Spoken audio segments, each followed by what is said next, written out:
Hello everyone and welcome back to my channel. Today we're here to talk about Ronald Colman. The idea for this video came after a comment from one of you, in particular from a user named Oscar Wilde's Widow, who said that it would be cool to have more content on Ronald Colman, and I couldn't agree more. He is an actor that has become one of my favorites. I have to admit that it took me a while to actually discover him. I started this year, in fact, watching more of his movies, and I am absolutely blown away by what he did on screen. And some of his movies and his performances are absolutely marvelous. So that's what we're here for today. We're going to talk about Ronald Colman a little bit more, and I will be discussing, as per usual, my 5 favorite films of his. Also, I wanted to let you know that I am aware that I'm spacing the videos more. I'm not posting every week as I used to last year,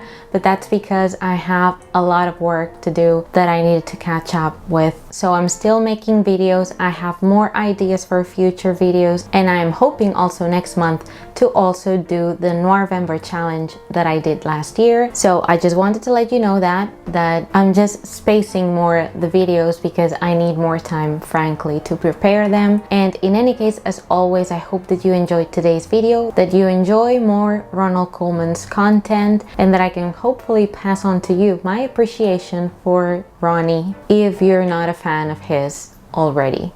Smithy, I'm proud of you. You didn't know you had an author on your hands, did you? Oh, yes, I did. I knew you were good. I'm really not a bit surprised.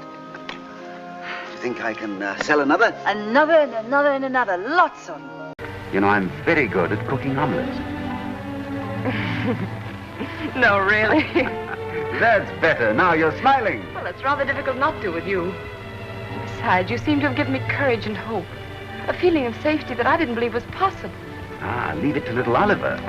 Although perhaps best remembered for his later roles in classics like Lost Horizon or Random Harvest, Ronald Colman's career in Hollywood really expands from the silent era until the late 1950s. This British actor fell in love quite early on with amateur theater. Since there is a lot really to explain about his start and his life before he even worked as an actor, I think I will keep that for another video on Ronald Colman. In terms of his career in Hollywood, he was cast for the first time in a Hollywood movie in 1923 in a movie called The White Sister, directed by Henry King and starring Lillian Gish. His career really started to thrive, appearing in classics such as Beau Geste or Stella Dallas, both of which would also have successful sound feature remakes. One of the top moments in his silent film career in terms of popularity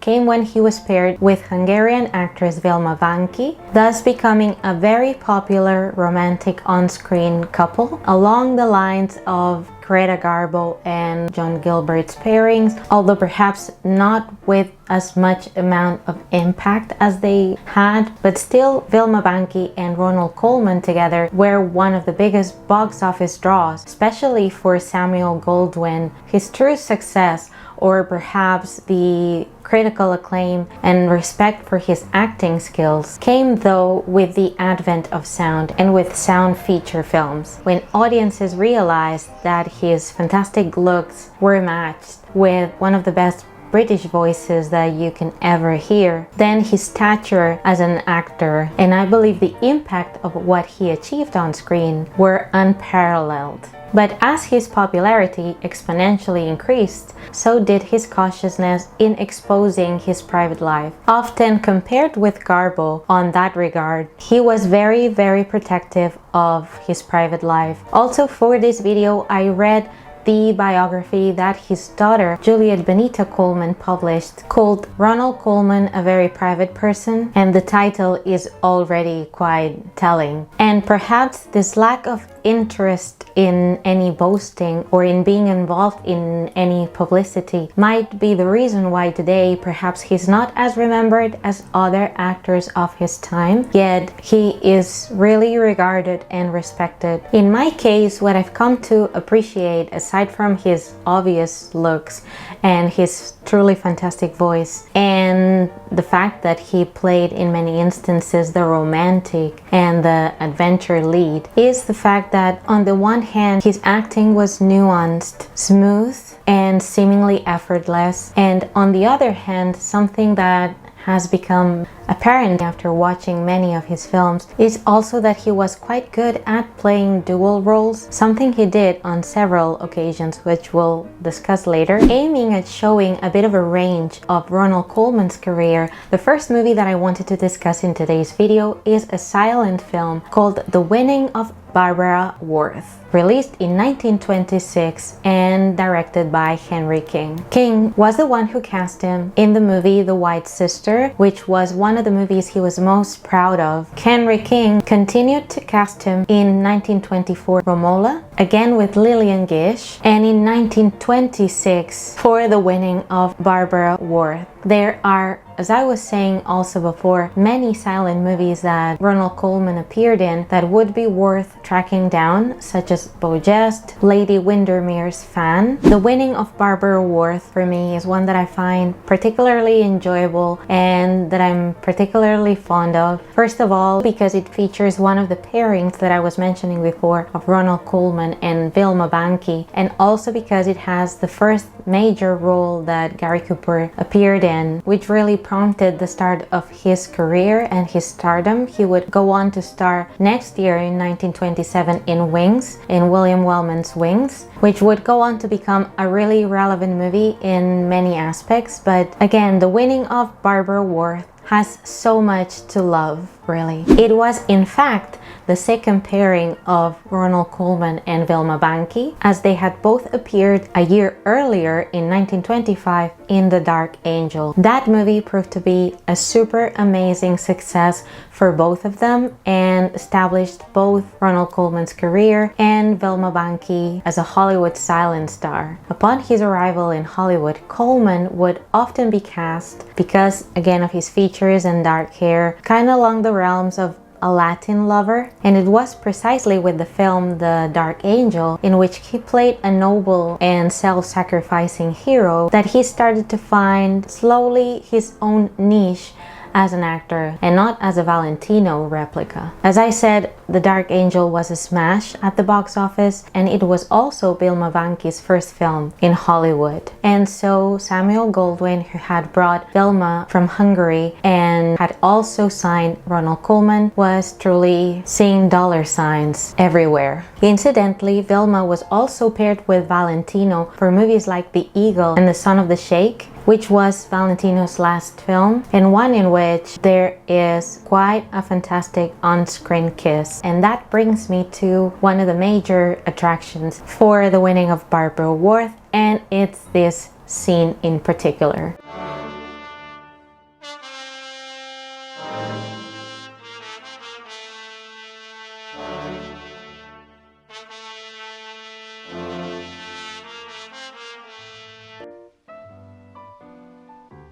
Impetuous, Homeric.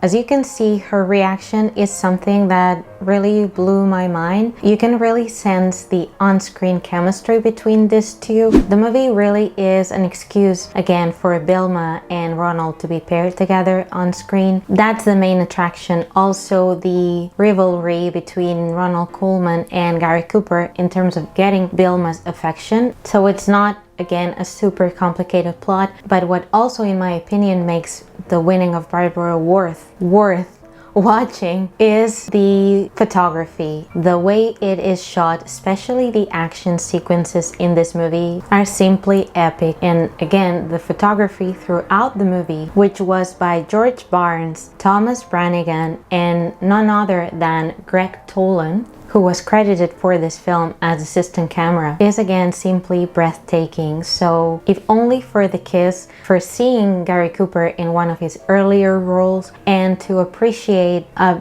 beautiful, stunning photography, I really encourage you to give The Winning of Barbara Worth a chance. It will be worth it. The next movie I want to talk to you about, and I'm doing this chronologically as I normally do, is The Prisoner of Zenda. This is a movie that I previously discussed in a video exclusively dedicated to the movie when I was covering classic adventure movies, so I won't go over everything I said there. What I'll comment on in today's video is precisely what I was saying earlier on about Ronald Colman's incredible capacity at playing dual roles, and that's precisely what he does in The Prisoner of Zenda. His playing dual roles was a trend that started for him with a movie called The Magic Flame that was released in 1927, in which he was paired again with Vilma Banki. This movie, sadly though, is considered now a lost movie. In this silent drama, Ronald Colman would play both a circus clown and a villainous count. The same circumstance, the dual role scenario, would repeat again in movies like The Masquerader, a pre-code drama released in 1933, in which he played both a member of the parliament and his lookalike journalist cousin who is hired to pose for him. So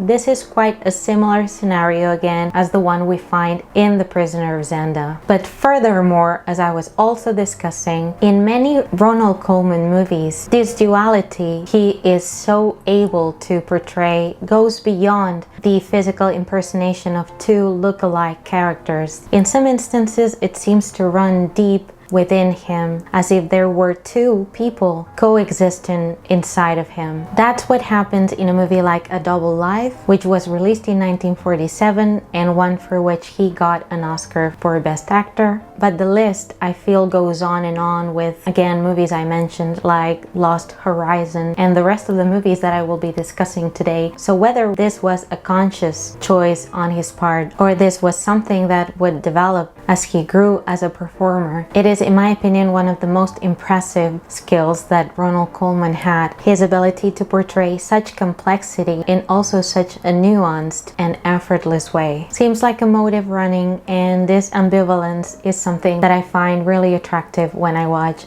a Ronald Colman film. Another movie that I really wanted to enjoy for today's video is the one that paired Jean Arthur, as I was hinting at the beginning of this video, with Ronald Colman, and is the film called The Talk of the Town, released in 1942 and directed by George Stevens. The screenplay of The Talk of the Town was co-written by Irwin Shaw and Sidney Buckman, both renowned and respected writers. Buckman was especially prolific during the 30s and the 40s, and his most successful scripts from that period were comedies such as She Married Her Boss, Theodora Goes Wild, and Here Comes Mr. Jordan, but also the fantastic and one of my favorites, also another Jean Arthur movie, Mr. Smith Goes to Washington. So as you can see, we're dealing with quite fantastic material here, and this was a Columbia production that got to pair Ronald Colman not only with Jean Arthur but with Cary Grant, both British actors with very different auras and with very different characteristics, but equally attractive. And the fact that this movie brought them together and also paired them with the fantastic Jean Arthur is just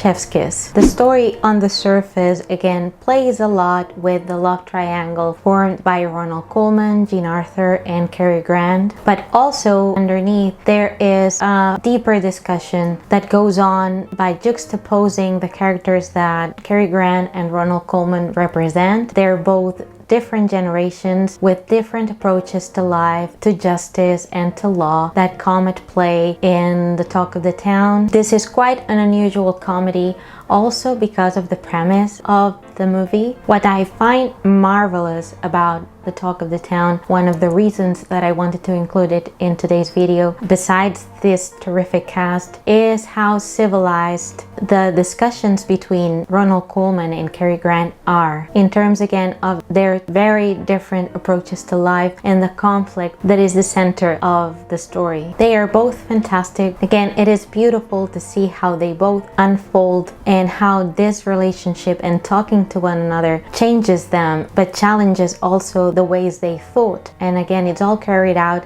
in a very civilized, very peaceful way. It feels almost utopian, like again a Frank Capra movie. One almost wishes that in reality people from different backgrounds and different generations could sit as peacefully and in a similar civilized way as the way Ronald Colman and Cary Grant do in The Talk of the Town. And in this movie, I feel Ronald Colman's character arc is more one of self-discovery and of transformation rather than romantic. That is what this movie shifts for me and is more interesting than perhaps a film in which he ends up being again the romantic lead. Also, obviously, Jean Arthur is, as per usual, her charismatic and fantastic self. There is great chemistry, in my opinion, with Ronald Colman. All in all, a fantastic movie that is a thrill to watch and that I hope that people continue discovering year after year. Another film also released in 1942 in which the romance and the romantic conflict in this movie are perhaps one of the best I've ever seen is Random Harvest, directed by Mervyn Leroy. This movie is quite rightfully among the classic romantic movies ever made, and that's because of how beautiful and how moving the performances are. The casting is also fantastic. It has Ronald Colman, this time paired with Greer Garson. They are just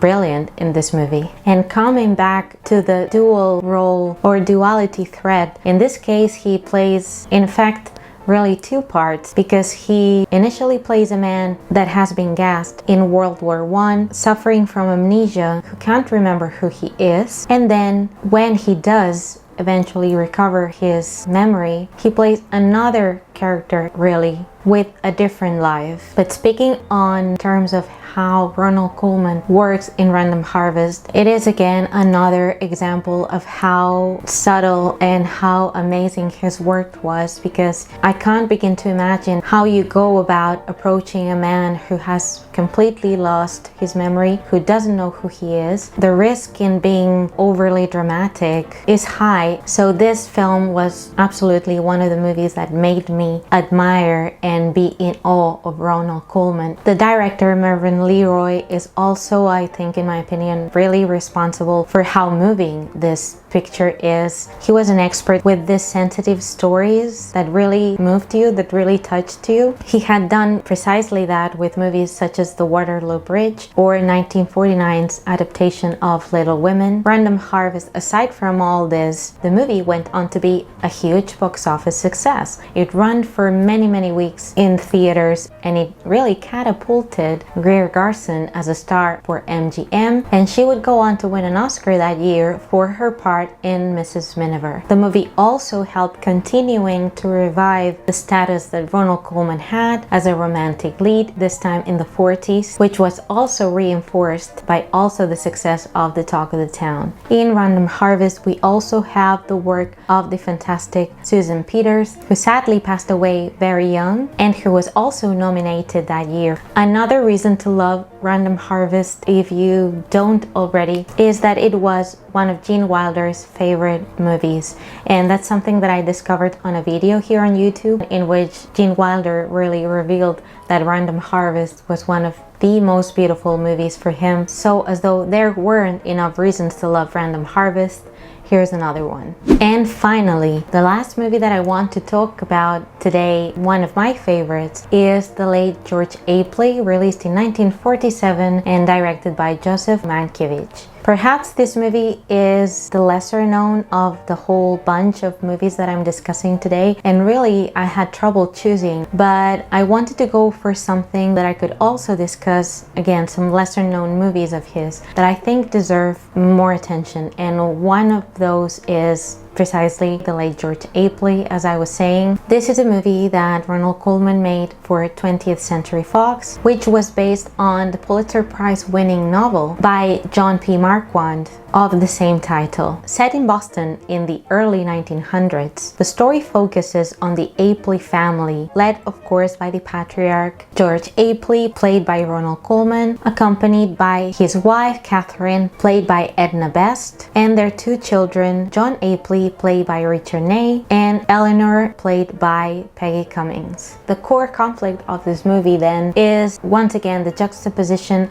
of generations of different views on life, changing views on life, which interfere in the happiness of the Apley family. Once again, we have on the one hand George Apley, who represents this very traditional view on how everything and everyone has their place, and on the other hand we have their children, especially the part played by Peggy Cummings, wonderfully played by Peggy Cummings really, that represents different expectations and different aspirations. Also quite fitting, the action starts with the preparations of Thanksgiving, so it's a wonderful movie, I should say, for this time of the year. And we have yet another case here of wonderful duality represented within the character played by Ronald Colman in terms of reconciling his views on tradition while also trying to help their children. Ronald Colman is simply fantastic. He went on to win an Oscar for A Double Life that year, but he could have easily been nominated for this movie as well. Funnily enough, even though they all played for the most part Bostonians, the cast was eminently British. We have again Ronald Colman, Peggy Cummings, Edna Best, but also Richard Hayden and Mildred Natwick.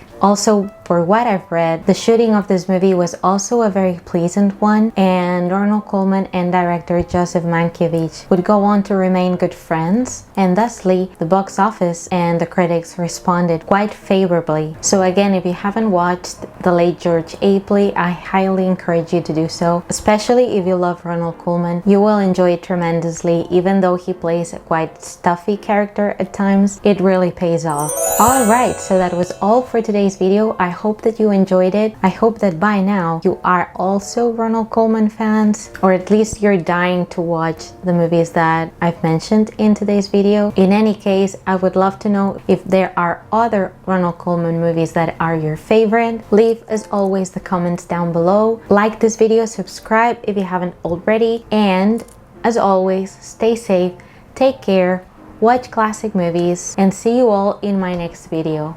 Bye!